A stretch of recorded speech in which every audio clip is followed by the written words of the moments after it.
श्रीमद् भगवद गीता प्रथम अध्याय अर्जुन विषाद योग।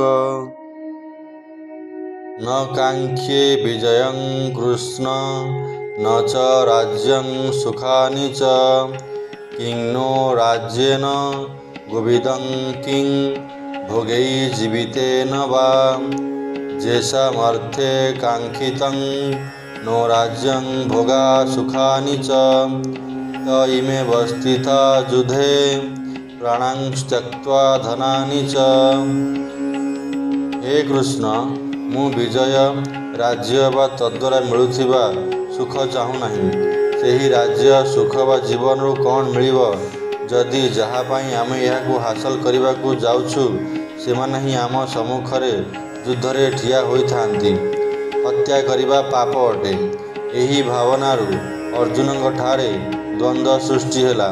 अर्जुन अनुभव कले जदि राज्य प्राप्ति पाई से एभଳି हृदयहीन कार्य करती ताहा तांकर ईप्सित सुख प्रदान करिब नाही।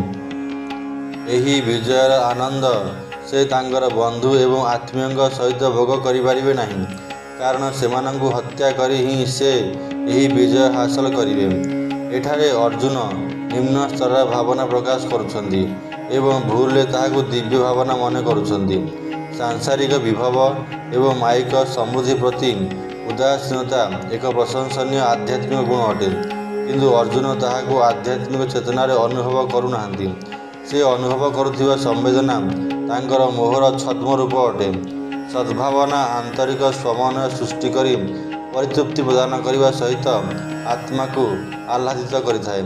अर्जुनଙ୍କର संवेदना जदि दिव्य होइथांता तेबे सेही अनुभव तांकु चेतनार उच्च स्तर में अवस्थापित करिथांता, किंतु तांकर अनुभूति ठीक ओल्टा थिला। से तांकर मन और बुद्धि रे असमंजस्य, कर्म प्रति असंतोष एवं अंतर रे विषाद अनुभव करुछंती। तांको अनुभवर यही प्रभाव सूचित करिथाए जे जेउ संवेदना से अनुभव करुछंती ताहा तांकर मोह अटे।